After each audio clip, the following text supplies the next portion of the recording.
Merci beaucoup d'abord à Pascal Petit et Thierry Auvray pour cette invitation et pour vous qui participez directement ou en ligne. Alors, avec Ahmet, on a un petit peu tendance à le présenter comme des anciens combattants. Et c'est-à-dire que pour moi, si c'est ma première visite à Condorcet, pour moi, l'histoire de Condorcet commence à l'été 2007, puisqu'à l'époque, je m'occupais de Paris 1. Et donc, l'objet de la première démarche de Daniel Hervieux-Léger, qui cherchait à élargir, à construire la base du campus. Donc, je suis ravi de m'y rendre aujourd'hui. Alors, si on vient au sujet, le NACA, n'est-ce pas, ce national capitalisme autoritaire, notre ouvrage résume une réflexion de type systémique qui a pour but d'aider à comprendre le recul de la démocratie. C'est un constat qui est banal, qui est bien documenté, qui est multiforme. Et ce recul de la démocratie a cette particularité qu'il est double. D'une part, on peut parler d'une menace externe, quand on voit la place, le poids que prend la Chine en tant que puissance, mais aussi en tant que modèle de non ou d'antidémocratie. Donc, première menace de type externe. D'autre part, les démocraties sont confrontées à une menace de type interne qui est représentée par les populismes occidentaux antilibéraux. Alors, au fond, notre idée, c'est que derrière ces deux menaces, il y a une source commune, il y a un ensemble de caractéristiques qui font système. Évidemment, ce système d'organisation politico-économique, hein, il est très général. Il faut le voir comme des caractéristiques qui peuvent se décliner d'une manière, dans une grande variété. Évidemment, il ne faut pas les réduire à une unique réalisation historique, même si elle est aussi prégnante que la Chine de Xi Jinping. C'est en fait un modèle qui irrigue beaucoup d'expériences contemporaines. Alors, sur le recul de la démocratie, évidemment, on a en tête le fameux pronostic de Fukuyama à l'échec du communisme, qui prévoyait la victoire du capitalisme et de la démocratie. Est-ce qu'il s'est trompé? L'idée, c'est qu'il s'est trompé qu'à moitié. Il s'est trompé sur l'échec, sur la victoire prévue de la démocratie, mais il ne s'est pas trompé sur la victoire du capitalisme qui survit. Donc, au fond, plutôt que l'effacement des dictatures au profit de la démocratie, on a assisté à un changement du mode de légitimation de l'autoritarisme. Les régimes communistes, pour ne considérer que, se prétendaient légitimés par la libération de l'exploitation socio-économique. Un peu paradoxal, puisqu'on parlait en termes de dictature du prolétariat. Les autoritarismes post-communistes revendiquent une légitimation par la défense ou la restauration d'une identité culturelle étroitement associée à l'appartenance nationale. Tel un virus mutant pour assurer sa survie, l'autoritarisme a trouvé une réplique à la menace que représentait pour lui la vague de démocratisation. L'exemple de la Chine est évidemment particulièrement illustratif, puisqu'on y assiste à une superposition symbiotique et apparemment artificielle des deux discours de l'estimation, le discours marxiste maintenu et le discours nationaliste réaffirmé. Donc, on assiste bien, par rapport à une tradition qui remonte aux Lumières, qui avait tendance à associer capitalisme et démocratie, on assiste à une forme de découplage. Alors, en face de ce phénomène, on a vu se multiplier les qualificatifs. Capitalisme autoritaire, capitalisme politique, capitalisme d'État, national-capitalisme. L'idée générale de toutes ces appellations, c'est de présenter le phénomène comme des cas particuliers, comme des régimes hybrides qui ne devaient pas remettre en cause le tropisme démocratique du capitalisme générique. Le vrai capitalisme, c'est un capitalisme générique qui, lui, est spontanément au moins compatible avec la démocratie. On peut creuser l'idée, bien sûr. Alors, dans ce foisonnement, on a d'abord donné un petit peu la priorité au capitalisme d'État. Par exemple, avec l'inversion de tendance dans les années 2000 en Russie, les années 2010 en Chine par rapport au progrès réalisé, on parlait beaucoup d'un retour du capitalisme d'État. Il nous semble que cette notion de capitalisme d'État est trop centrée sur le mode d'appropriation. Elle ne distingue pas bien ce qu'on appelle l'État développementaliste et ce qu'on appelle l'État prédateur. Donc, et elle rend mal compte des relations complexes entre les pouvoirs politiques et économiques. Je pense qu'elle simplifie trop, si vous voulez, les relations entre pouvoirs politiques et économiques. Donc, on est plus près.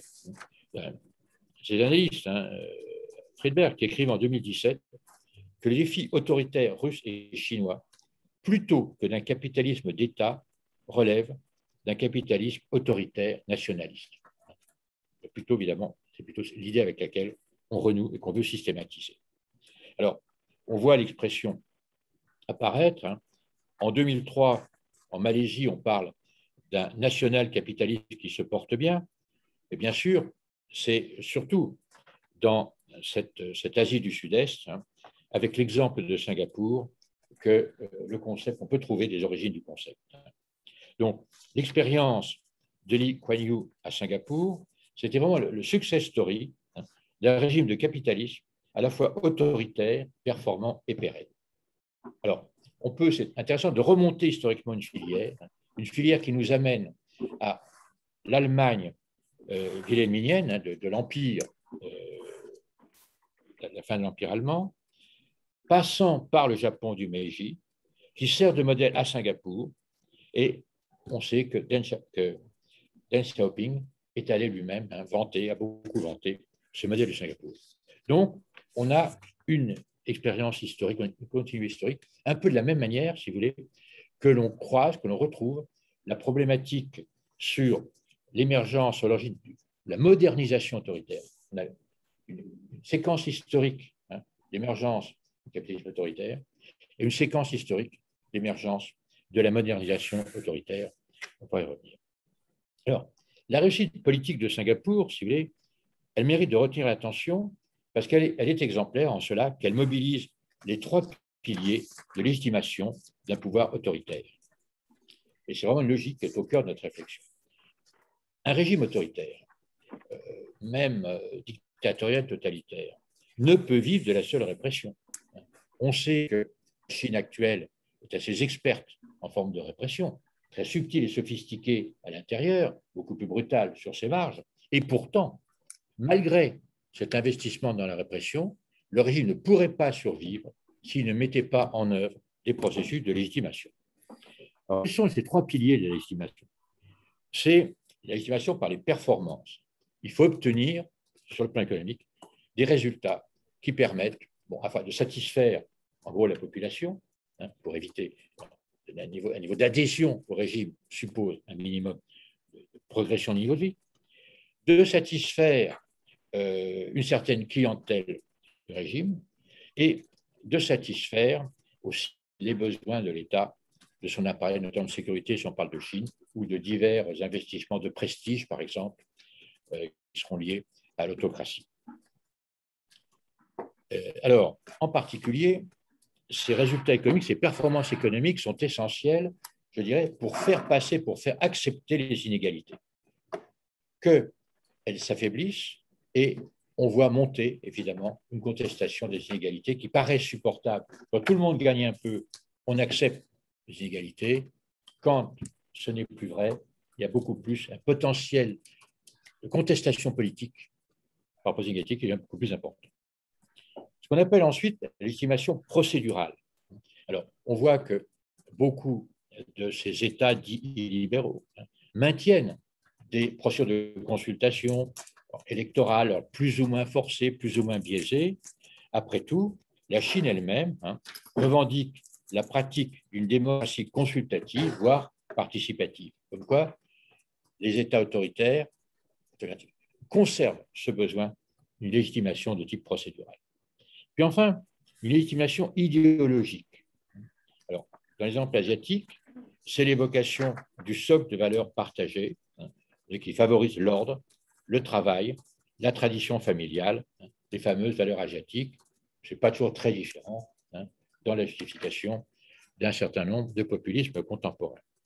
Alors, notre idée, si vous voulez, c'est que cette justification idéologique, elle prend plutôt la forme nationale.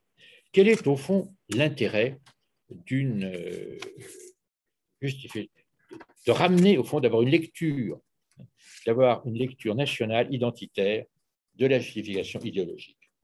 Bien, si vous voulez, c'est que dans cette acception nationale, l'État, le pouvoir, peut définir, peut ajuster la culture, les valeurs qu'il met en avant.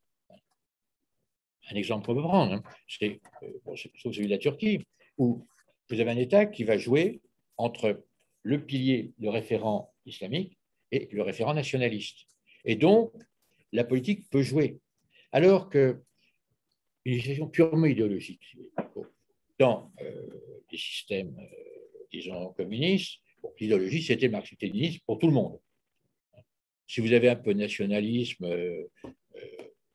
roumain ou albanais, bon, vous savez que le système, il est partout pareil.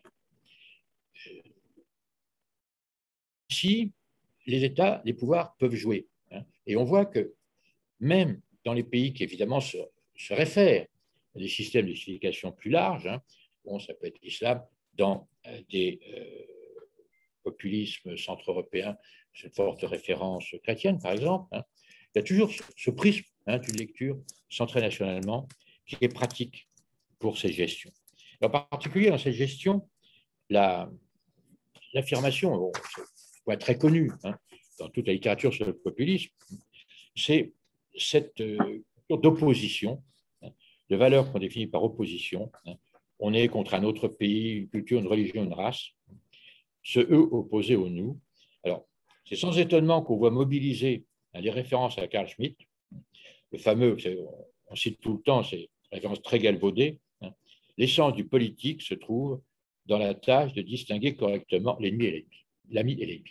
Alors, c'est tellement galvaudé que j'hésitais à la sortir, jusqu'au moment où j'ai vu que dans les consignes données par Xi Jinping sur ce qu'il faut apprendre aux écoliers, il faut apprendre aux écoliers chinois à reconnaître les ennemis de la Chine et du parti. Bien, il donne en mille, ça, ce n'est pas du Confucius. C'est Carl Schmitt, ce n'est pas du Confucius. Alors, dans ces idéologies contre le Naka, et pour revenir un petit peu à l'exemple de Singapour, vous avez une différence assez radicale. C'est que l'idéologie qui portait le projet d'État développementaliste, c'était l'ambition de la croissance, d'un avenir radieux, d'un avenir meilleur, etc. Alors que maintenant, on assiste beaucoup plus par un repli, par une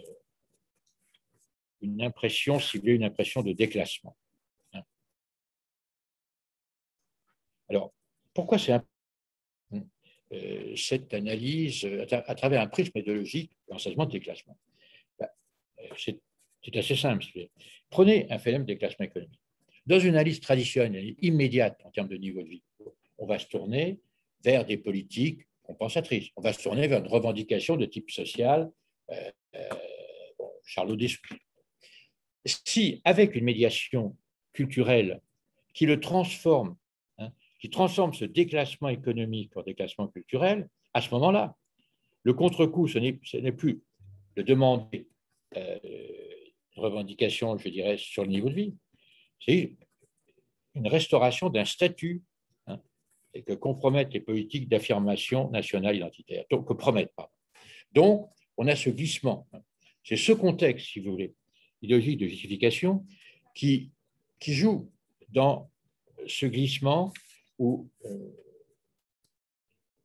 propose, où on recherche, on conduit les gens à rechercher une compensation dans un statut plutôt que dans la compensation du déclassement économique strictement lui-même.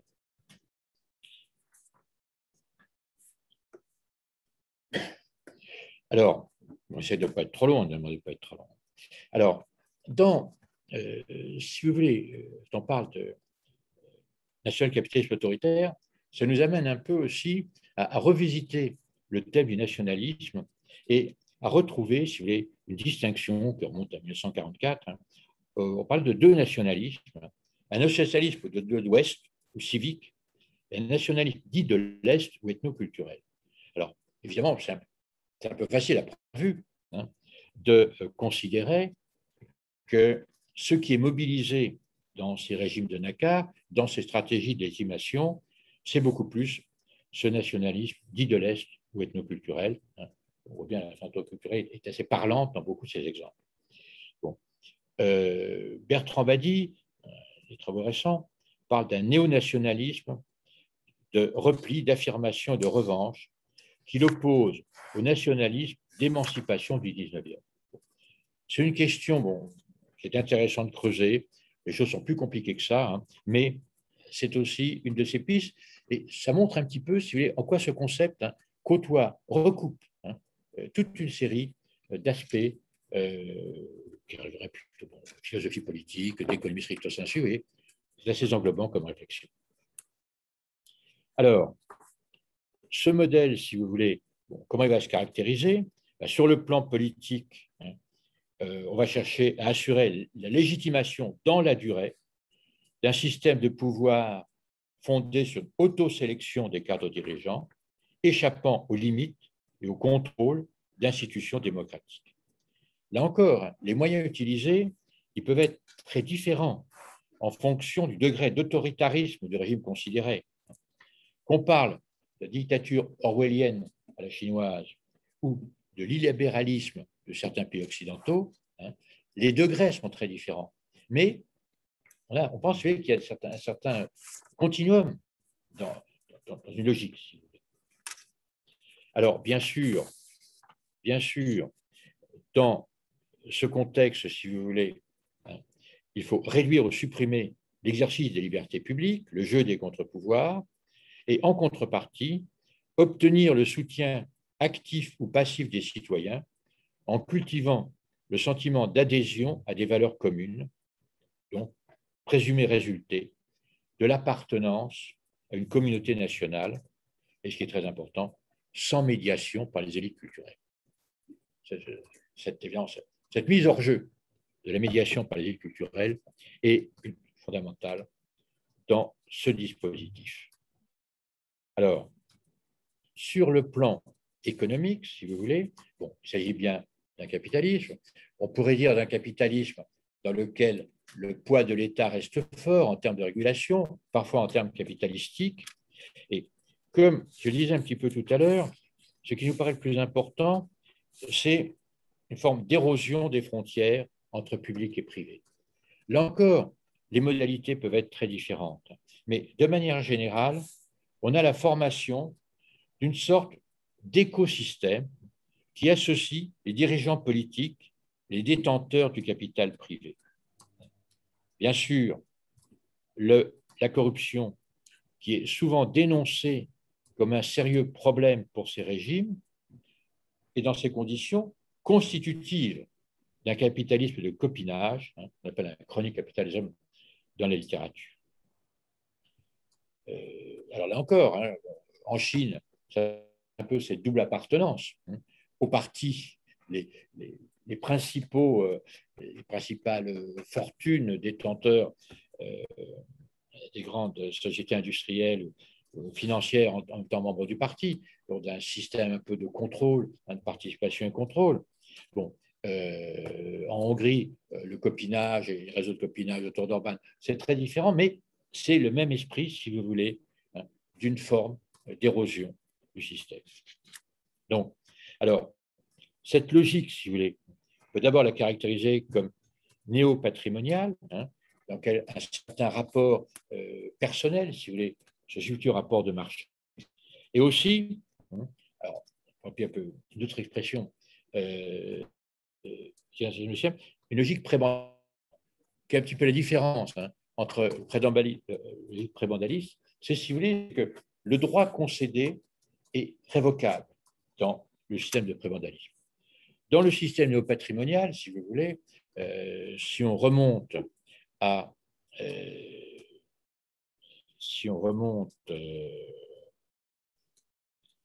environ dépendance personnelle excusez-moi. Du sultan. Non, mais je parlais de période médiévale.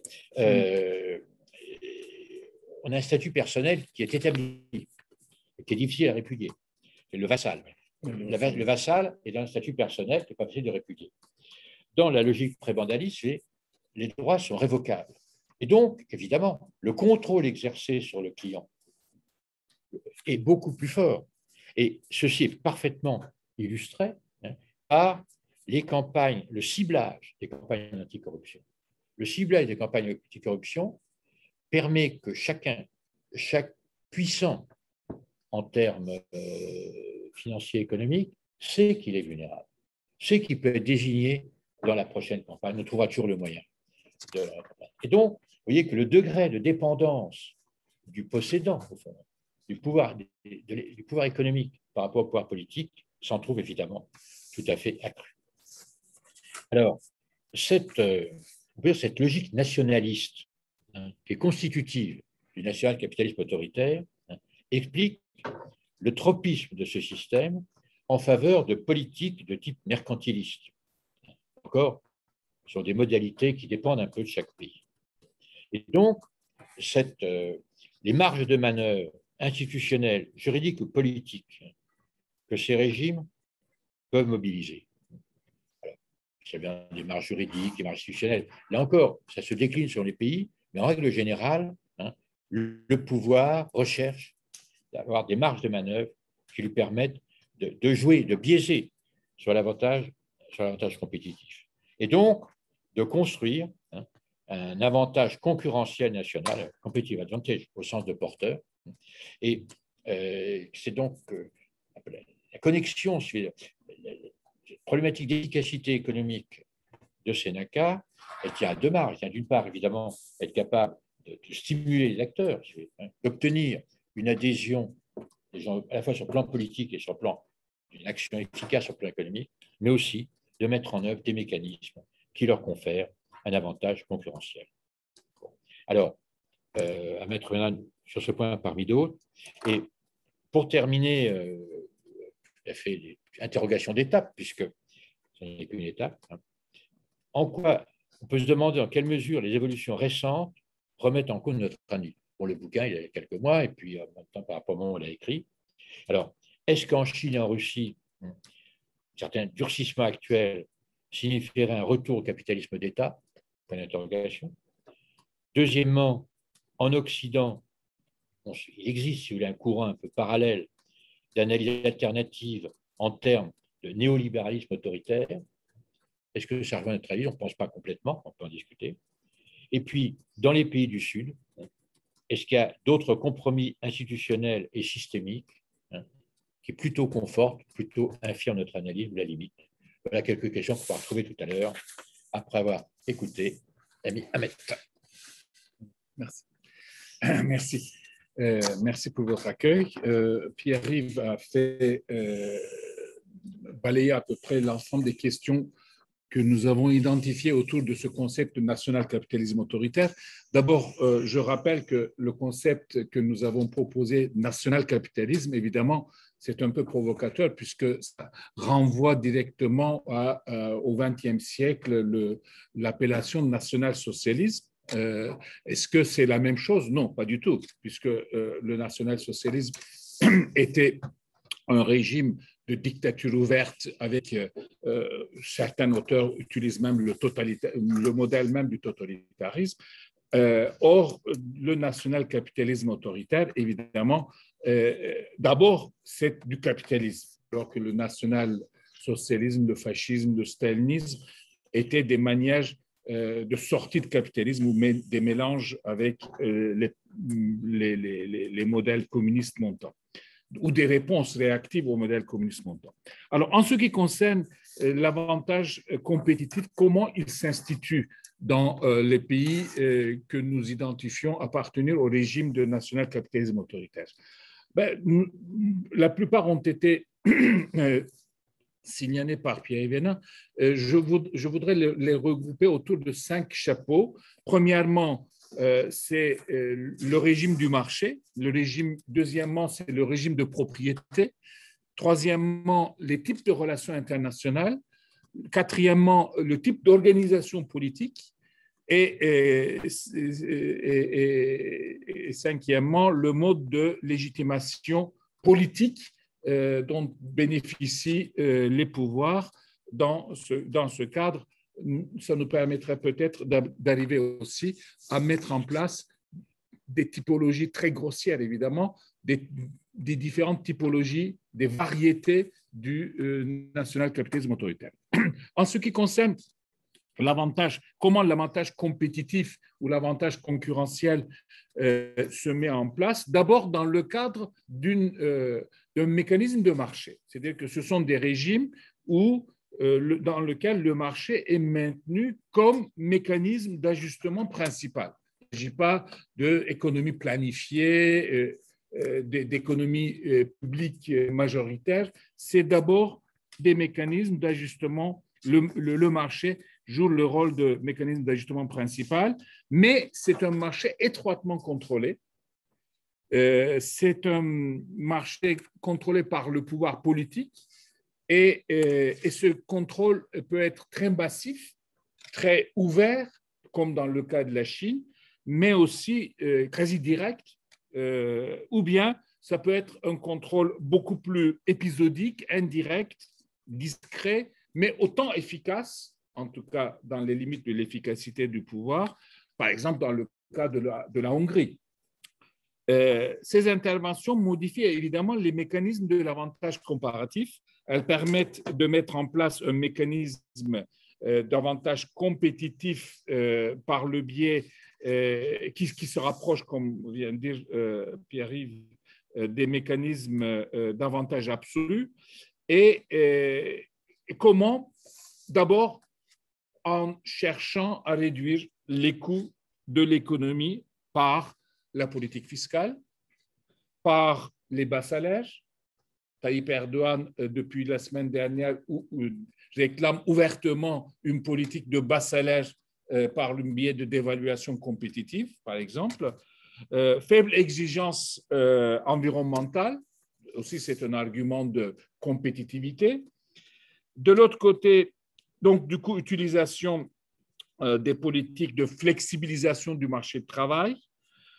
Souvent, on utilise les mécanismes d'évaluation du taux de change sous-évalué, sauf quand la monnaie est rigide, mais la plupart du temps, ce n'est pas le cas dans les régimes de national-capitalisme autoritaire.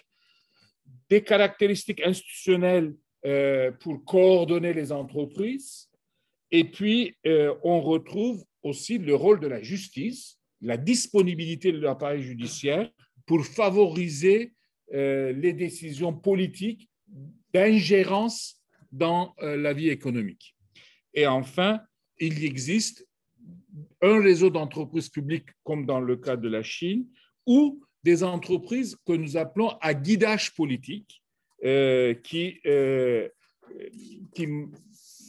jouent dans le mécanisme d'ajustement du marché. Et donc, ces avantages comparatifs, quand le marché est guidé par le pouvoir, avec ces différents mécanismes, on peut aussi mettre en place des mécanismes de système de contrôle douanier, des politiques de limitation des importations indirectes, etc., comme les Chinois ont essayé de faire plusieurs fois. Donc, ouvertement, dans une guerre commerciale, évidemment, cette économie contrôlée, cette économie qui peut contrôler aussi la consommation, le cas chinois est beaucoup plus performant que les autres. Dans ce cas-là, évidemment, dans une guerre commerciale, ces pays-là peuvent a priori s'en sortir mieux que les pays qui n'ont pas les moyens de contrôler massivement les ajustements du marché.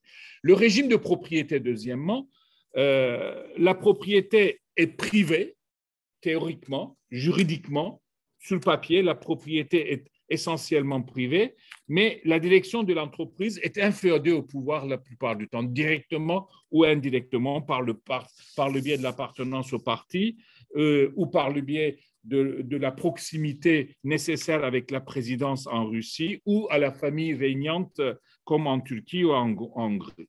Il y a donc une forte collusion entre le pouvoir, le parti-État et la propriété privée, mais par contre, il n'y a pas une grande présence d'entreprises publiques. Au contraire même, la plupart des régimes nationaux capitalistes autoritaires procèdent à des privatisations. Et ces privatisations sont aussi l'occasion de pouvoir créer un réseau clientéliste. Ces mécanismes de privatisation sont des privatisations souvent fermées et permettent des mécanismes clientélistes et évidemment de la corruption, puisque les attributions de ces entreprises publiques, de privatisation, peuvent se faire aussi par des dessous-de-table significativement importantes dans beaucoup de cas. Donc, les interventions publiques ne se font pas tellement par les entreprises publiques, mais par contre les banques publiques.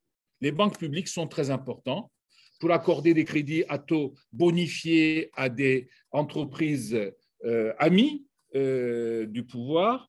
La fiscalité préférentielle, des remises de fiscalité par ordre du pouvoir.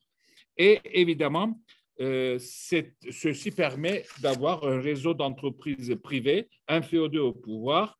Mais ces entreprises privées inféodées au pouvoir, comme tout à l'heure dans le cas de Logique Prébandier, Pierre-Yves a précisé, ne bénéficient d'une faible sécurité juridique sur la propriété, mais aussi sur les contrats. Donc, il y a une faible sécurité juridique qui fait que d'ailleurs, les investissements étrangers hésitent parfois à venir, et c'est un inconvénient, une faiblesse des national-capitalismes autoritaires. En termes de relations internationales, troisième point, en termes de relations internationales, il y a une très forte préférence pour le bilatéralisme, la logique de rapport de force, si vous voulez. Ce matin même, je viens de lire un papier qui m'a été envoyé par un collègue de l'université de Greenwich University, et il essaie d'analyser l'économie turque actuelle, par exemple, par le concept de néo-mercantilisme autoritaire. Ça répond un peu à notre interrogation. Utilisation des fonds souverains devient de plus en plus un élément à la fois économique, politique et diplomatique en termes de relations internationales. Le fonds souverain en Chine, le fonds souverain en Turquie, les fonds souverains en Russie. En Russie, c'est un peu moindre, mais pour la Chine, ça devient important. En termes d'organisation politique, quatrièmement, l'organisation politique est évidemment centralisme. Même si le pays peut avoir des institutions décentralisées, mais il y a une tendance à la recentralisation, mais la plupart du temps, comme en Chine, en Hongrie, en Turquie, le modèle est déjà hérité, c'est un modèle hérité centraliste.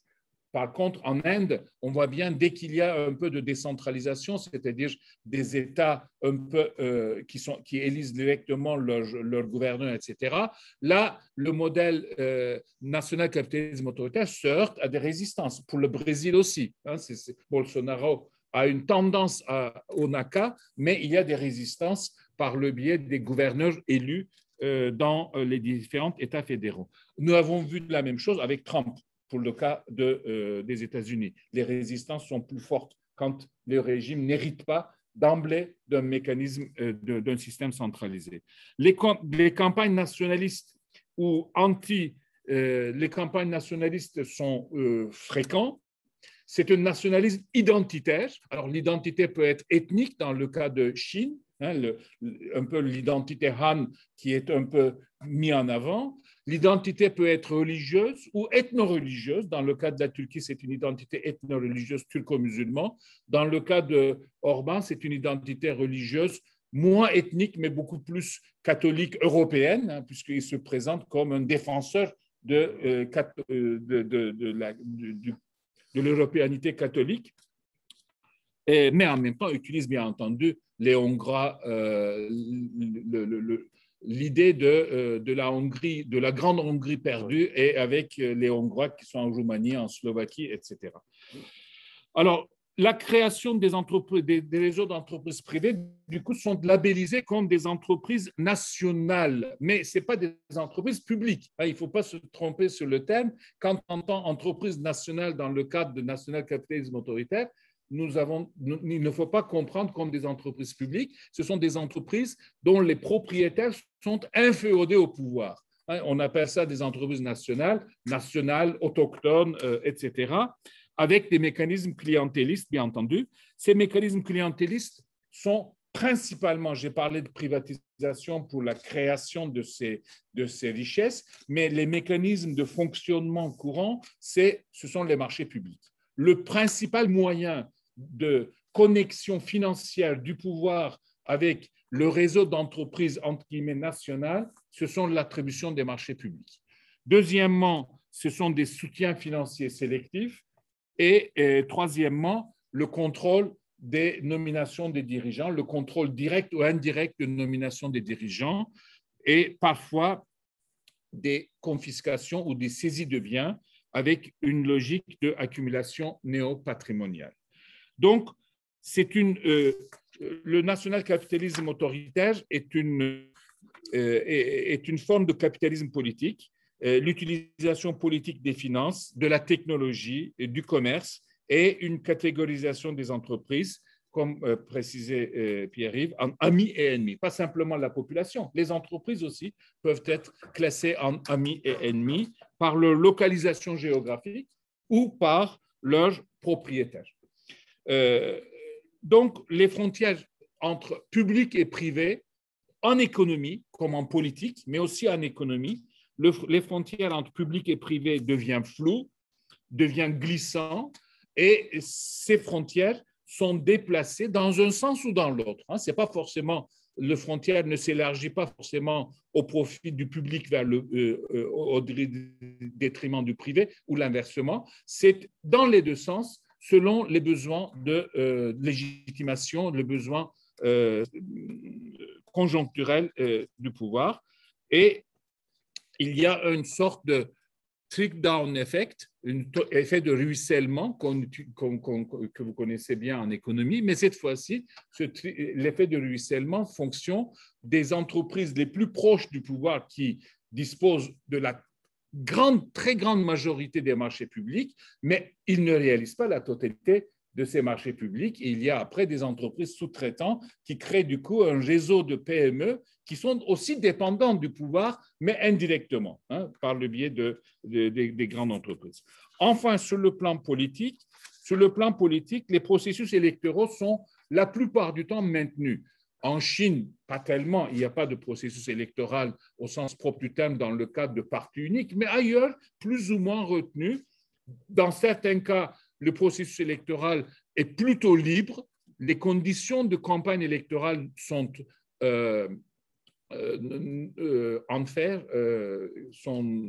ne sont pas équitables, mais par contre, les résultats représentent plus ou moins les préférences des électeurs dans le cas de la Hongrie, dans le cadre de l'Inde, de la Turquie ou du Brésil.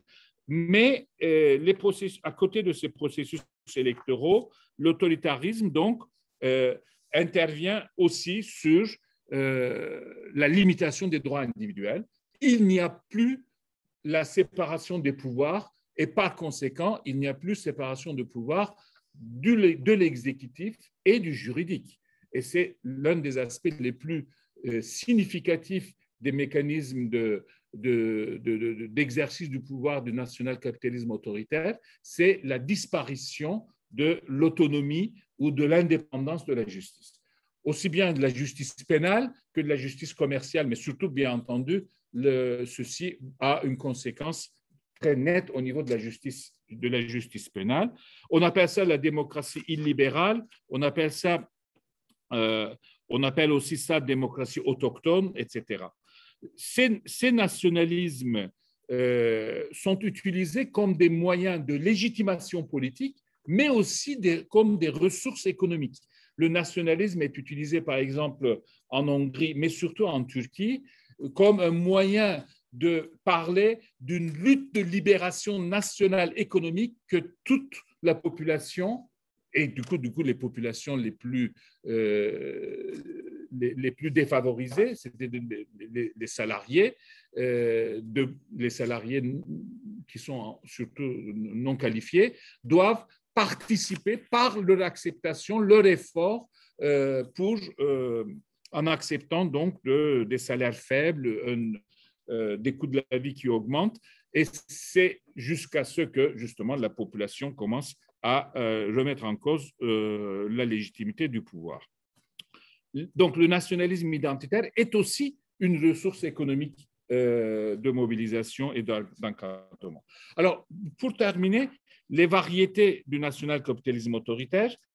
D'abord, dans cette variété du nationalisme autoritaire, nous avons une série qui va de l'autoritarisme dictatorial vers de l'autoritarisme compétitif, puisqu'on retrouve plusieurs gammes de régimes de pouvoir. Autoritarisme compétitif, c'est-à-dire il y a des élections, il peut perdre le pouvoir, il peut perdre les élections, comme en Hongrie, comme en Turquie, le pouvoir a pu perdre des élections municipales, par exemple, des grandes villes du pays, ce qui est inadmissible, inimaginable dans le cas de la Chine, évidemment, que Xi Jinping puisse perdre, le Parti communiste chinois puisse perdre le contrôle de la mairie de Pékin. Je pense que c'est inenvisageable.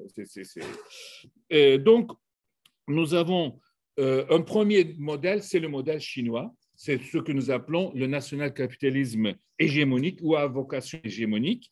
Ce modèle crée beaucoup de tropisme, mais ne peut pas être entièrement copié ailleurs, parce qu'il faut avoir une économie quasiment continentale, une taille continentale, et puis cette tradition de parti unique, parti communiste, avec un régime capitaliste.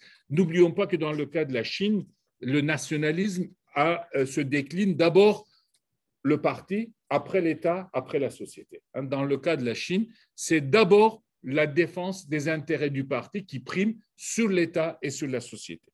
Deuxième type de modèle de national-capitalisme autoritaire, c'est le modèle rentier. Nous avons la Russie, c'est-à-dire une rente extractive, et du coup, le pouvoir se constitue autour de la distribution de cette rente extractive. On retrouve aussi un peu ce modèle en Algérie, on peut le retrouver dans les pays du Golfe arabique, par exemple. À toute chose, c'est très, très différent, mais même l'Iran peut-être rentre dans ce cadre, mais c'est très, très différent, évidemment, dans le cadre de cette théologie, du pouvoir théologique. Les national-capitalismes rentiers sont limités par l'épuisement des ressources qu'il extracte, évidemment. On voit l'épuisement dans le cas de l'Algérie. On voit arriver l'épuisement dans le cas de la Russie. Ce ne sont pas des modèles très attractifs pour les autres pays. Et puis, troisièmement, le plus intéressant, ce sont les national-capitalismes populistes occidentaux que nous retrouvons, par exemple, le modèle le plus significatif, c'est la Hongrie d'Orban, bien plus que la Turquie d'Erdogan, c'est le modèle le plus significatif, puisque dans le cas de la Turquie, l'autoritarisme répressif va un peu trop loin. Il y a 50 000 prisonniers politiques en Turquie. Il n'y a pas tellement de gens qu'on met en prison en Hongrie. Par contre, les mécanismes d'étouffement, pas de répression, mais cette fois-ci d'étouffement de l'opposition, encadrement de l'opposition, étouffement de l'opposition sont similaires. Et la Hongrie joue un rôle de pôle d'attraction d'ailleurs dans la région, du côté de la Serbie, du côté de la Slovénie, etc. Et joue aussi un rôle de plaque, de pont d'intervention de la Chine en Europe. Actuellement, c'est la Hongrie qui est la plaque tournante de l'intervention économique de la Chine en Europe avec les 5G, etc. Et puis, il y a un quatrième modèle qui n'est pas un modèle, mais qui est une tendance. Ce ne sont pas des national-capitalismes institués qui font système, mais des dirigeants qui présentent ou des institutions parfois qui présentent des tendances vers un national-capitalisme autoritaire. Bolsonaro, le Brésil n'est pas encore un national-capitalisme autoritaire. Il peut perdre le pouvoir dans quelques mois avec les élections. Trump, de la même manière. Mais s'il restait au pouvoir comme Erdogan 20 ans Trump, probablement l'Amérique aurait été transformée en une national-capitalisme autoritaire. Donc, du coup, il y a des tendances, mais des contre-tendances qui freinent dans ces pays-là. Donc, ces trois aspects, je terminerai sur les trois aspects communs à ces trois types de national-capitalisme autoritaire. Il y a une domination du conservatisme culturel, ça c'est à peu près universel, conservatisme culturel selon les modes culturels locaux, chrétiens, catholiques, confucéennes ou musulmans, sunnites ou évangélistes, ça peut être ou ethnique. Il y a deuxièmement un autoritarisme exacerbé, de plus en plus exacerbé, plus la durée dans le pouvoir se prolonge. Et enfin, une politique économique qu'il faudrait qualifier de libéral national. Ce n'est pas du libéralisme classique, c'est du libéral national, donc on a appelé aussi du néomercantilisme autoritaire. Alors, la stabilité de ce régime, évidemment entendu, est un sujet de débat. Bon, j'ai déjà dépassé de quelques minutes mon temps. Nous discuterons sur les conditions de stabilité par vos questions. Merci. Merci beaucoup pour votre présentation à deux voix. C'était très intéressant. Merci. On va prendre des questions par bloc. Je pense qu'il y en a beaucoup. Et donc, si on veut tenir dans les temps, je vais prendre une première série de questions dès maintenant. Donc, voilà. Qui veut se lancer? On peut aussi prendre des questions sur le chat. Moi, je peux regarder le chat. Et, oui, c'est ça. Mais je ne sais pas si c'est...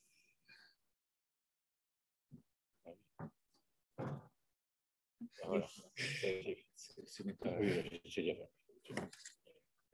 Oui, je vous écoute. Merci, Yael.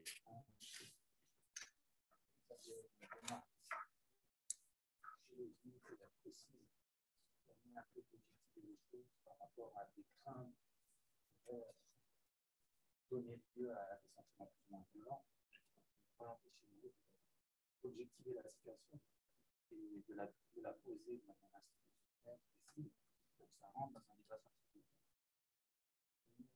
Je me sens qu'il y a une dimension qui manque quand même, c'est que tous ces régimes autoritaires sont une réponse à l'Occident.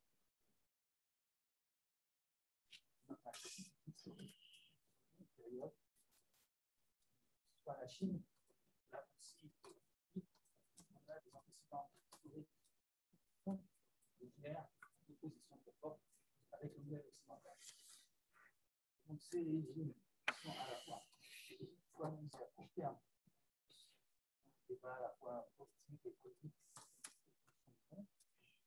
aussi stratégie de vengeance, de reconquête d'un pouvoir par rapport aux dominations passées ou des structurations d'empire. Il y a un écho historique à installer de façon à comprendre l'intelligence. Là, vous les décrivez comme des idiots, des systèmes qui sont un peu marginaux. Alors, en fin de compte, ils ont une stratégie, notamment la Chine, à la fois ancrée dans le passé et vise très loin dans l'avenir. L'avenir de la Chine, la stratégie de la Chine vis-à-vis de l'Occident, elle est peut-être déjà arrêtée. Quand on veut parler d'hégémonie, il faut peut-être envisager quelque chose de très fort. Donc, entre l'exercice d'écrire les choses telles qu'elles se posent et l'autre exercice, c'est réintroduire le dialogue entre le modèle occidental et le notamment à travers la Russie, on voit à travers l'Ukraine, tous ces conflits. Je pense que c'est là la vraie dimension politique de ces États. C'est une dimension globale. Je ne pense pas qu'il était dans la nature chinoise de tenir ce pays. Je ne pense pas qu'il était dans la culture non plus de la Turquie c'est vraiment un système de relations, d'interaction historique avec l'Occident. D'accord.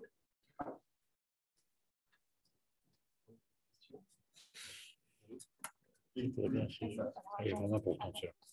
Tu peux mettre le micro parce qu'on signale dans le chat que c'est dommage. Merci beaucoup pour cette présentation. C'est très intéressant et en fait, voilà, ça donne beaucoup d'éléments à penser. Moi, j'ai deux questions. J'ai peut-être une remarque, mais ça va rejoindre l'intervention précédente. Il y a un écho.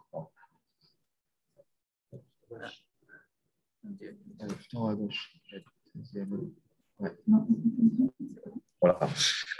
En fait, ma première question, elle est un peu liée à l'intervention précédente, c'est-à-dire c'est autour de la stratégie. C'est-à-dire qu'en fait, dans cette typologie, on a l'impression qu'on ne voit pas les différences de stratégie qu'ont ces régimes et qui peuvent être de nature extrêmement différente et qui auraient peut-être tendance même à ne pas les regrouper sous une même appellation de capitalisme autoritaire. Il y a des stratégies individuelles ou même de groupes d'individus qui veulent capter une rente ou du pouvoir me semble assez différente de, par exemple, la stratégie chinoise, une stratégie qui est très collective et qui est conscientisée et qui fait que ça dure. C'est-à-dire qu'on voit bien que les cadres se renouvellent quand même assez fortement en Chine. Bon, alors avec Xi Jinping, ça change un petit peu, mais jusqu'à la situation de Xi Jinping, on a quand même une stratégie qui est, comme ça a été dit, qui est beaucoup plus long terme et qui est beaucoup plus conscientisée. Et moi, je trouve que c'est de nature à… Voilà, je trouve que c'est délicat de mettre dans la même appellation la Hongrie et la Chine pour ces raisons-là, ou même la Turquie à certains égards. Après, il y avait aussi… moi, je voulais revenir sur un moment d'intervention sur les déclassements comme élément central de ces modèles. Alors, évidemment, le déclassement économique transformé en déclassement culturel, il me semble assez présent dans le cas des populismes européens, beaucoup moins dans le cadre de la Chine. C'est-à-dire que je ne sais pas si la Chine vient un déclassement économique, c'est pas un rattrapage économique. Donc, je ne sais pas vraiment. Alors, il peut y avoir une sorte de frustration, en effet, liée aux aspects coloniaux et puis aux guerres passées de l'Occident. Donc là, il y a en effet un enjeu de transformation d'un déclassement économique existant. En tout cas, il y a pas une dynamique de déclassement. Donc là, voilà. Et ça m'a un peu interpellé.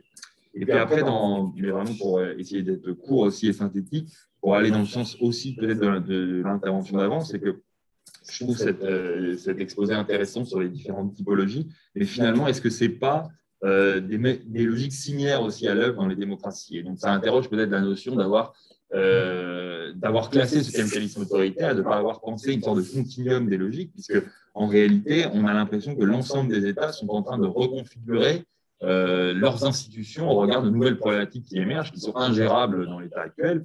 Et donc, quand on dit que, par exemple, il y a une frontière de plus en plus forte entre le public et le privé, en fait, on commence à l'observer même aussi dans un certain nombre de discours dans nos démocraties. C'est-à-dire qu'on se rend bien compte qu'il faut que la préservation de la propriété privée, et notamment avec les questions environnementales, sa limitation et sa sacralisation, est mise aussi en question dans les démocraties. On voit bien aussi que le rôle de l'État est en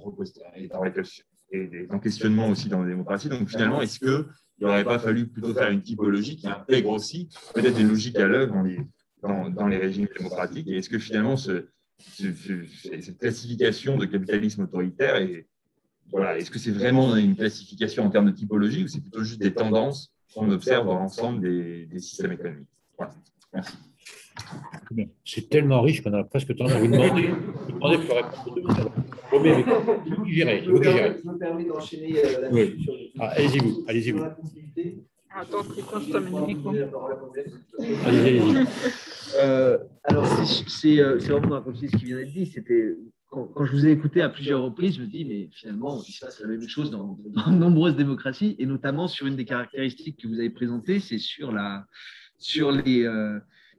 légitimation dans la durée de ces régimes par l'autosélection des cadres dirigeants. On pourrait faire cette remarque tant aux États-Unis qu'en France, où c'est peut-être moins une autosélection par désignation personnelle, mais il y a des systèmes qui sont mis en place pour faire monter des élites et assurer leur reproduction. Donc, ici, voilà, on pourrait avoir aussi certaines similitudes à ce niveau-là. J'ai beaucoup aimé la typologie que vous faites, pour dire qu'il ne faut pas se limiter à des logiques d'appropriation pour identifier le système et qu'il faut considérer le régime de marché, le régime de propriété, le type de relations internationales. L'organisation politique centralisée, je trouve ça c'est une bonne typologie qui permet d'aller un petit peu au-delà des catégories binaires qu'on trouve dans la littérature sur ce sujet-là.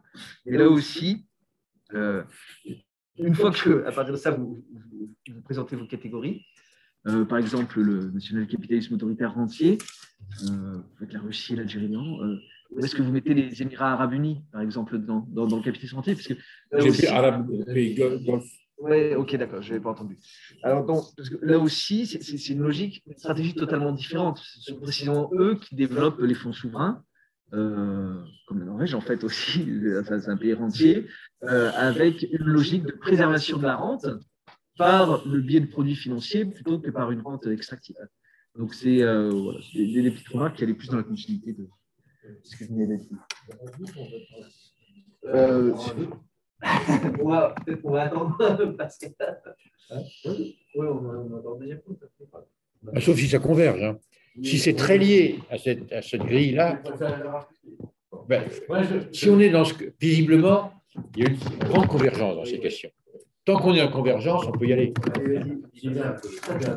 D'abord, je veux dire l'intérêt de votre démarche, question qui a son actualité, à l'évidence. Et ça veut dire que cette actualité renvoie un peu effectivement au contexte international et à l'évolution. Pour avoir travaillé sur la diversité des capitalismes avec des mécanismes assez statistiques, d'abord, quand on a vu que ça tenait la route, cette différenciation des capitalismes, c'était par rapport à l'idée justement que capitalisme et démocratie allaient vers une certaine convergence. Il y avait des différences qui durent. Ce que j'ajouterais pour l'actualité de vos questions, c'est que même cette diversité avec les 5 formes et autres, elle est elle-même soumise à transformation. On ne met plus facilement Allemagne et France dans le même paquet.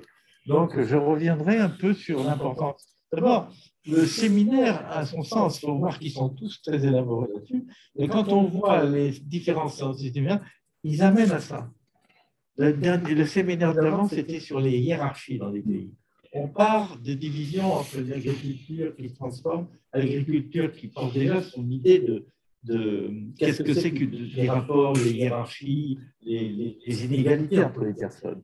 Et comment, dans le mouvement d'internationalisation qui est important, on arrive à la phase actuelle. Et dans la phase actuelle, et ça va, je crois que c'est ce que voulait rappeler M. Malo, l'étonnant dans la phase actuelle, depuis qu'on a travaillé sur la diversité des capitalistes, c'est le fait que cette montée des inégalités relativement incompréhensible et qui fait que des pays très sympathiques sont à 2 doigts à chaque fois de passer dans vos catégories NACA. Si en Italie un tel gagne et si chez nous un certain, je ne sais pas de nom, Y ou Z, on peut très bien se retrouver dans des... On n'est pas si loin. Donc ce qui est intéressant aussi, c'est de suivre toute cette dynamique presque à la carte en fonction de l'histoire.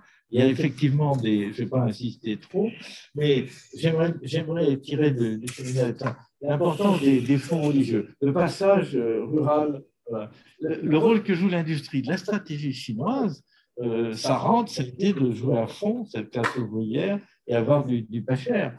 Les réponses, vous voyez, et en fait, on peut presque trouver la trace de ces évolutions en regardant les évolutions de l'OMC. Le temps qu'on a mis à la mettre en place, le temps qu'on y mette des... Et puis la grande question maintenant, c'est Glasgow, c'est-à-dire par rapport à ces efforts-là, comment ils sont. C'est-à-dire, en fait, vous avez quelque chose où vous reviendrez peut-être dans 2 ans avec une autre typologie, parce que ça aura évolué par rapport à ces questions-là. Parce que ces questions, elles vont se poser, par exemple, pour les pays dits rentiers, et il en arrive quelque chose sur le coin de la figure. Hein. On veut plus de pétrole, on veut tout à fait autre chose. Donc, il y a ces grands chocs.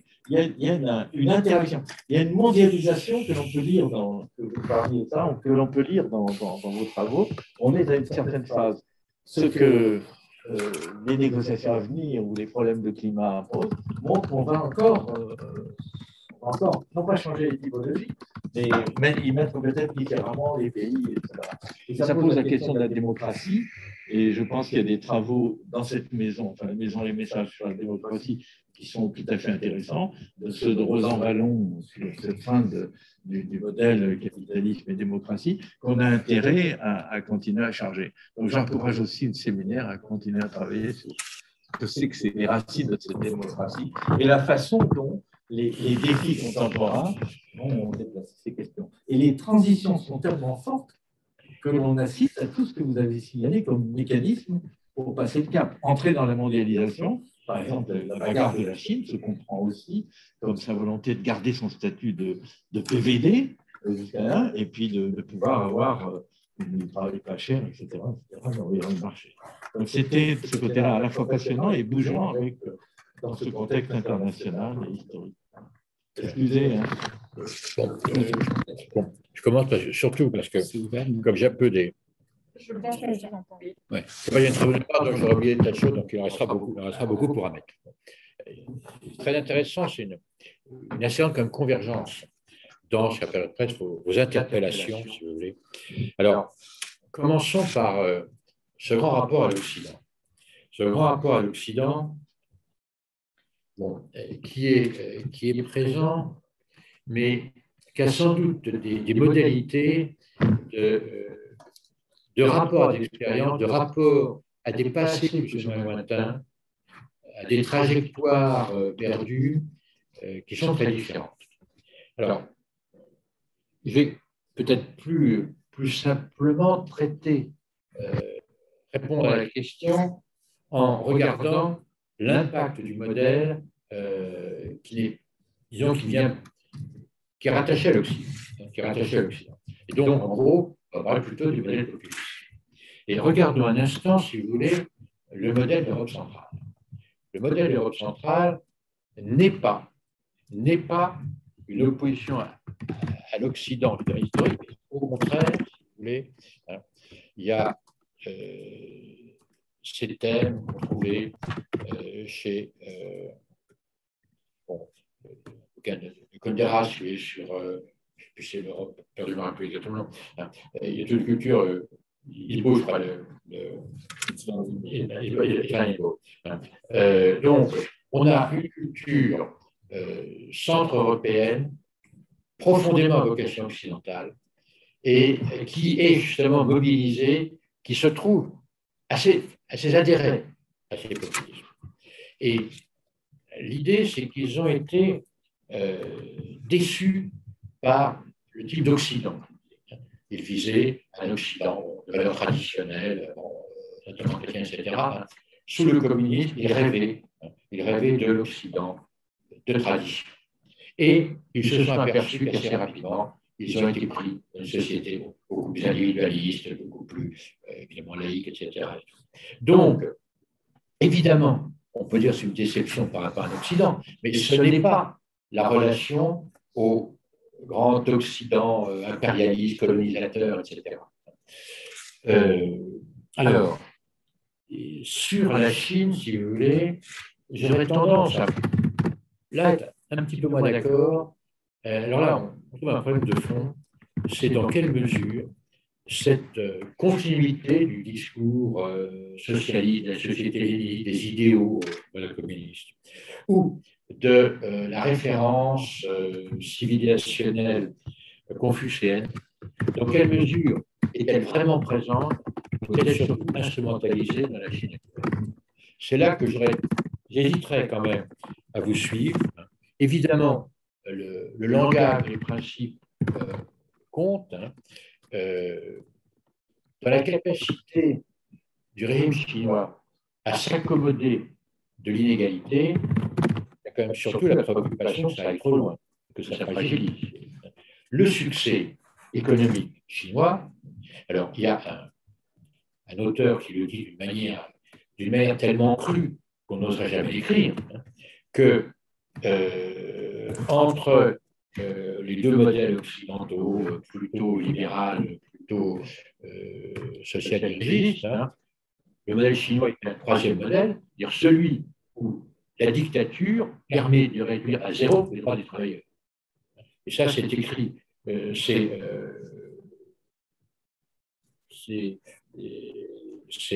un thème, le nom c'est un thème qui est cité dans tous les débats sur la Chine, etc. Donc, il me semble que c'est quand même plus la réalité que, alors effectivement, le fait que dans les 1000 moments de parti, dans la culture qu'on diffuse, il y a la préoccupation ressort. L'émergence, il n'y a pas de miracle. C'est parce que vous avez un régime, en particulier des travailleurs migrants internes, on a libéré l'immigration interne.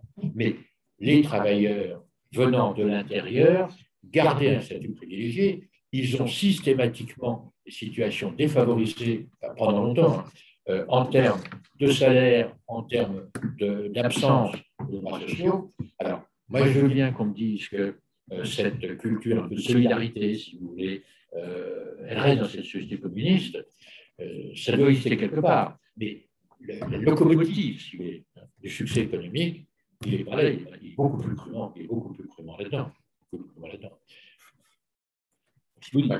Sur la question de l'Occident, effectivement, on a l'impression aujourd'hui qu'il y a une instrumentalisation de l'histoire du fin du 19e siècle, début du 20e siècle, en Russie, d'une part, en Turquie, d'autre part, en Inde, Modi ne se comporte pas très différemment, et en Hongrie, c'est grosso modo, comme l'a dit Pierre-Yves, ce n'est pas contre l'Occident, mais c'est contre les puissances occidentales qui ont vendu la Hongrie avec les accords de Trianon. Hein. Pour eux, c'est l'accord de Trianon qui est à l'origine du problème. Et puis, c'est surtout l'Occident individualiste aux valeurs en Pologne, c'est la même chose. Les valeurs progressistes actuelles. C'est ça. Le reste, c'est l'histoire comme ça. Mais le vrai clivage, c'est dessus.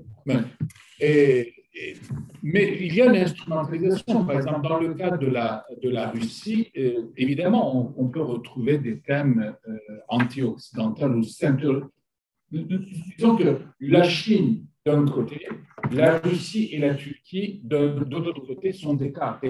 La Russie et la Turquie sont des pays, des sociétés qui, depuis deux siècles, se posent la question où ils appartiennent. C'est une question qui leur traverse depuis le début du 19e siècle. Est-ce qu'ils sont occidentaux ou orientaux? Vous avez la totalité de ces interrogations. La Turquie, de la même manière. C'est tous les affres du 19e siècle et des grandes campagnes de génocide, etc., sont aussi des éléments de cette interrogation. Mais aujourd'hui, il y a non pas une interrogation qui vient de la société, mais une instrumentalisation par le haut d'un rappel de reconstitution avec des rappels historiques qui marchent plus ou moins bien. Hein, parce que autant en Turquie, par exemple, le modèle, le discours dit néo-ottoman attire, disons, la moitié de la population, mais répulse aussi l'autre moitié de la population. Donc, ce n'est pas non plus une mobilisation massive en encadrement. La Chine, c'est un peu à part. Et là aussi, moi, je me pose la question si le Parti communiste chinois fait vraiment confiance aux Chinois, à la société chinoise. Quand on regarde à Pékin les dispositions de sécurité autour des bâtiments publics, on a l'impression que c'est un pays qui est sous guerre civile. Ces dispositions, il y a toujours cette peur d'une montée, d'une explosion sociale. N'oublions pas qu'en Chine, simplement 7% de la population est membre du Parti communiste chinois. Donc, il y a 92% de la population qui est encadrée indirectement et on ne sait pas très, très bien quand on quitte les grands centres de la Chine.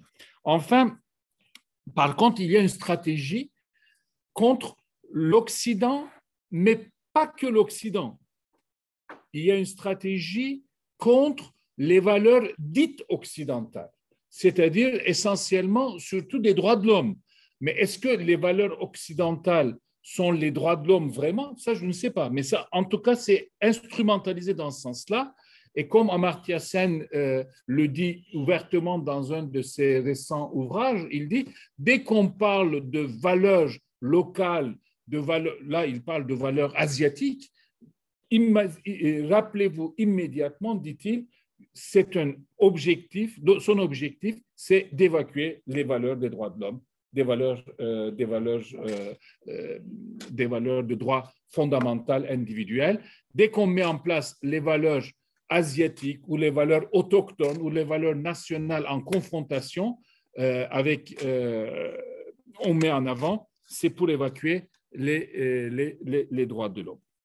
En même temps, c'est vrai que les États reconfigurent la démocratie, mais pour nous, ce qui est important, ce n'est pas qu'il y a un modèle démocratique pur d'un côté, il n'existe pas. Il peut y avoir toujours des basculements. Nous avons déjà donné l'exemple de Bolsonaro, hein, c'est un basculement, mais il peut y avoir aussi le contre-basculement. Trump, c'est un basculement vers une tendance, une émergence d'une tendance du capitalisme autoritaire, avec tous les mécanismes identitaires, etc. Mais il y a dans les pays en question une histoire institutionnelle, des luttes politiques, organisations institutionnelles qui fait qu'il peut y avoir retour de la situation. Je ne dis pas que, par exemple, dans 2 ans, ou peut-être on verra, peut-être en printemps prochain, Viktor Orban va perdre des élections. Peut-être, il est possible. Peut-être Tayyip Erdogan va perdre les élections dans 1 an et demi. En tout cas, les sondages d'opinion montrent qu'il pourrait perdre.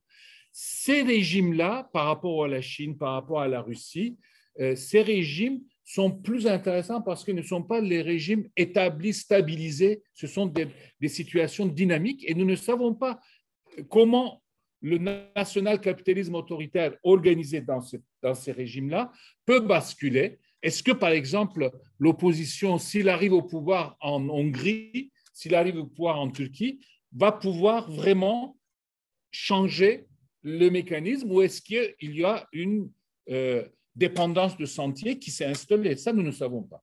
Pour le moment, nous ne savons pas sur les sorties possibles, les modalités de sortie possibles de ce régime, mais la particularité, c'est que la plupart du temps, à part les modèles chinois, russes, mais surtout chinois, Modi peut perdre les élections.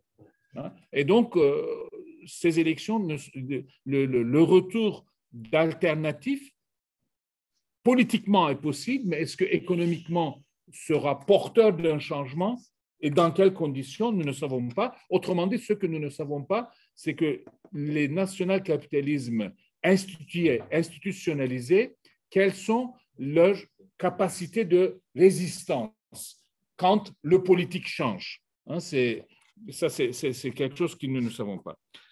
Enfin, la légitimation dans la durée par l'autosélection des dirigeants, oui, il y a des modalités. En France, nous savons, il y a les élites qui sont auto-cooptées par des écoles, etc., plus ou moins l'élitisme républicain.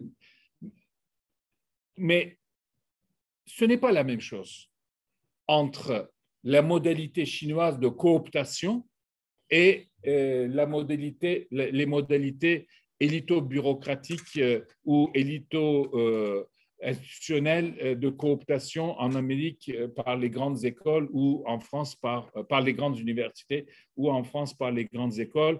En Allemagne, par exemple, il n'y a pas une modalité de cooptation de ce type, à ma connaissance. Dans le cas des régimes nationaux capitalistes autoritaires, le plus important, c'est les mécanismes qui sont totalement arbitraires. C'est que la proximité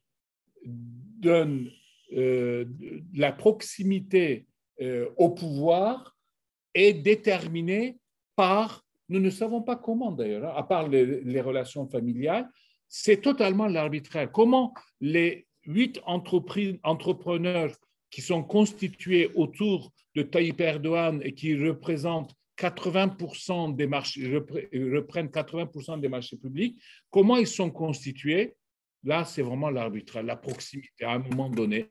Il n'y a pas de mécanisme de sélection institué et donc, du coup, ce sont des régimes qui n'ont pas non plus de stabilité dans les mécanismes de sélection, de reproduction, de sélection. Il peut y avoir des confiscations, des retours, des pertes du pouvoir.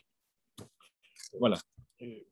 Une seconde, parce que dans ces questions importantes, la question initiale. de revenir sur le cas de Modi comme contre-exemple.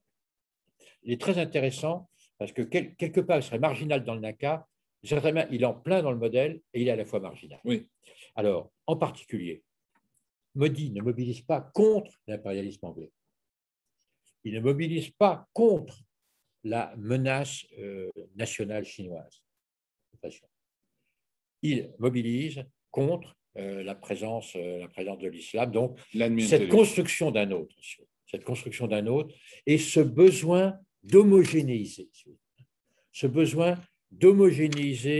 la société autour d'une culture qu'elle a d'habitude. Donc là, on a quelque chose qui c'est à la fois paradigmatique, oui. C'est tellement un peu cœur du sujet et c'est en même temps exception. C'est amusant comme quelque chose qui est à la fois paradigmatique et un peu à la marge. Et un petit peu un contre-exemple par rapport à la conjecture qui nous était opposée au début, qui a sa force, hein, ça ne conteste pas. Elle a sa force, mais on cherche un peu comme à autonomiser notre réflexion par rapport à ça.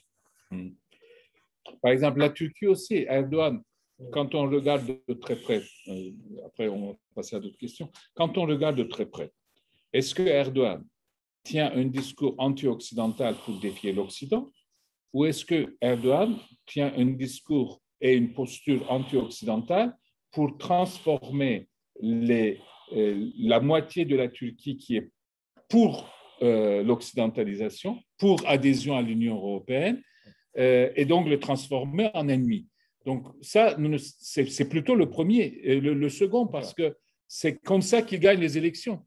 Il va transformer justement l'autre partie, les occidentalistes, les libéraux, la gauche, tout ce que vous voulez, comme prolongation des velléités de domination de l'Occident. On a en Autriche-Hongrie, c'est typique, en Pologne-Hongrie, la frustration post-adhésion. On a en Turquie la frustration non-adhésion. Oui, de refus d'adhésion. Pour faire un peu caricatural et simple. Oui, de refus d'adhésion. Merci. On va prendre encore 3 questions sur le chat. Donc, je donne peut-être la parole parce que les gens ont posé la question depuis longtemps. Alors, il y avait Jean-François Polo de Sciences Po Rennes. Est-ce que vous voulez prendre la parole? Oui, je vais bien poser ma question, si vous m'entendez. Oui. Je m'interrogeais sur la capacité de résistance du modèle européen et de l'Union européenne comme force d'attractivité.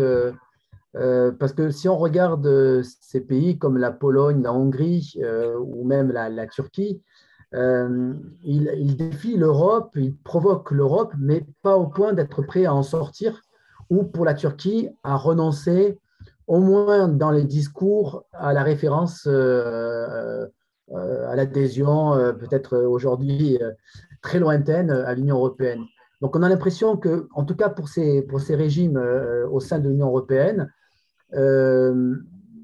ces évolutions ne vont pas jusqu'à remettre en cause l'enracinement, l'attachement à l'espace européen.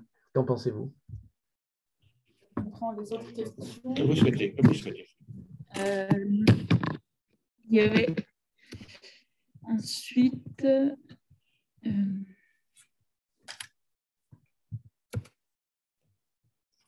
Et chez Baïkal, vous aviez posé une question. Oui. Est-ce que vous voulez prendre la parole pour poser votre question?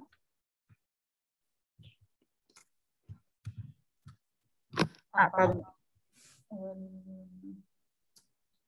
Du coup, la personne ne peut pas parler, donc je vais lire sa question. Oui. Oui. Donc, merci pour les interventions. Je suis curieuse de ce livre depuis le jour où il est publié, mais malheureusement, même la version en ligne n'est pas accessible depuis la Turquie.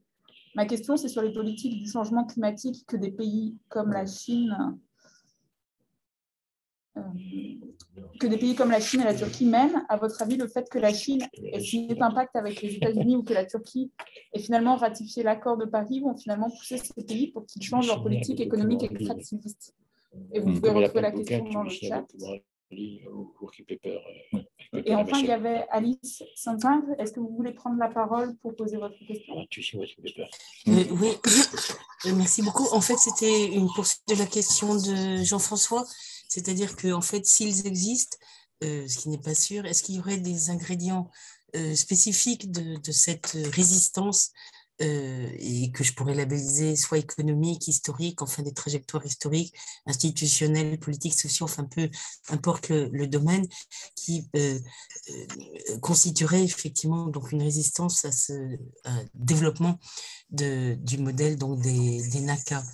Ou autrement dit, est-ce qu'on peut conceptualiser, d'abord, premièrement, est-ce qu'on pourrait les conceptualiser, ce qui n'est absolument pas sûr, parce que peut-être ces bifurcations ou résistances sont complètement aléatoires, enfin, sont explicables simplement par des trajectoires, d'enclenchement dans des trajectoires différentes, ou bien est-ce qu'on pourrait systématiser des propriétés de certains modèles qui constitueraient donc je pense que non, par ailleurs, puisque donc les États-Unis montrent bien le caractère parfois extraordinairement imprévu.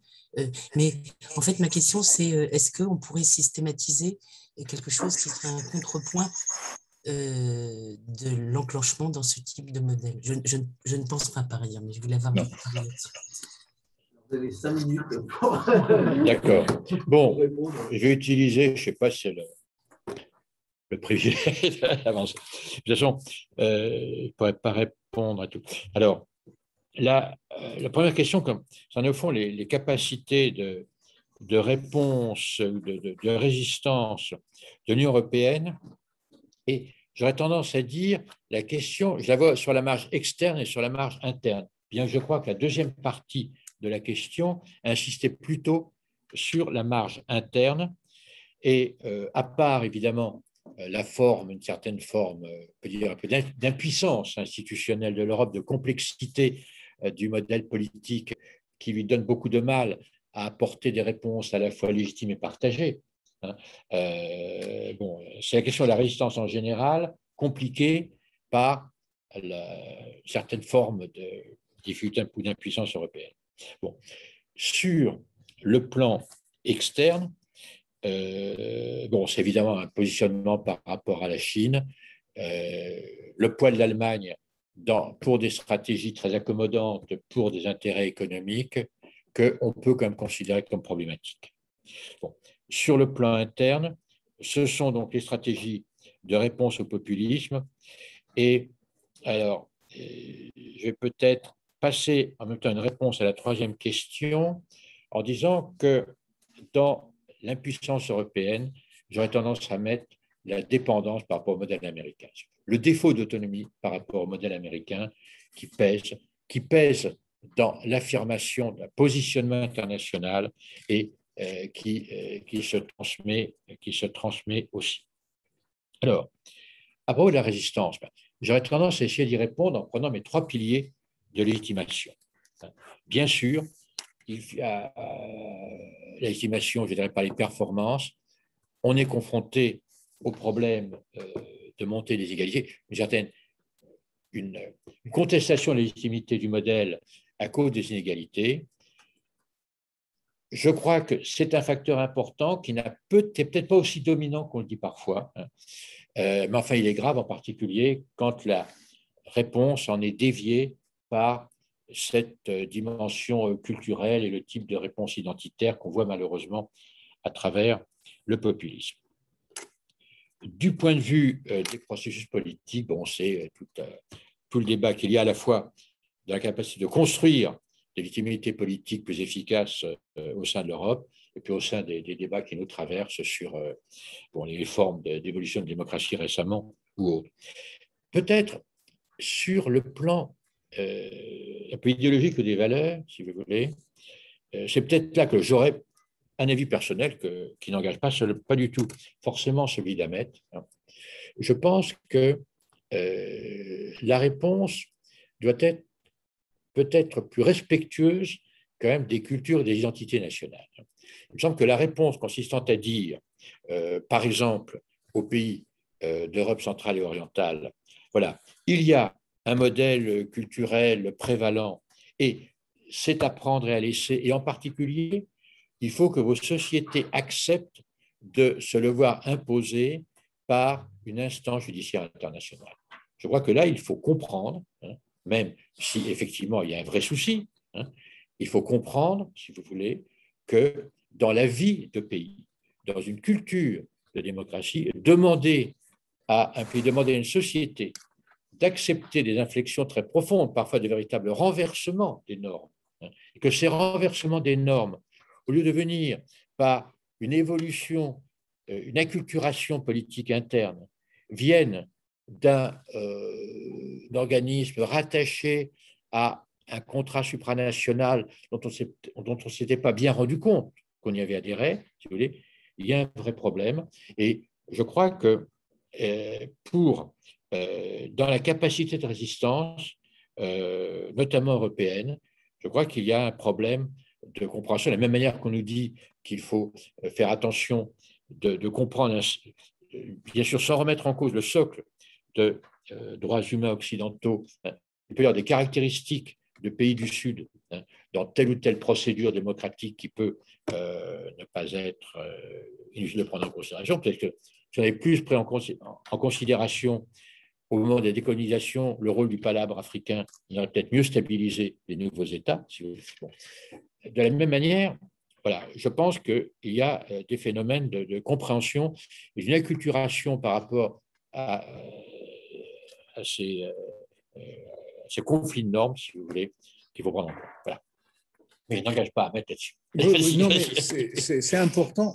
Dans le cas des pays de l'Est, je crois que c'est important aussi de rappeler que ces pays qui ont gagné leur indépendance en 90 et très rapidement se sont mis 20 ans après dans un transfert de souveraineté qui est passé trop rapidement, et donc du coup ils ont l'impression c'est pas tout à fait négligeable. On ne peut pas rejeter ça comme des réactions conservatrices, des effets de réactions conservatrices, quand ils disent que à Moscou maintenant les technocrates de Bruxelles se sont substitués. Hein, cette logique-là est prendre en considération.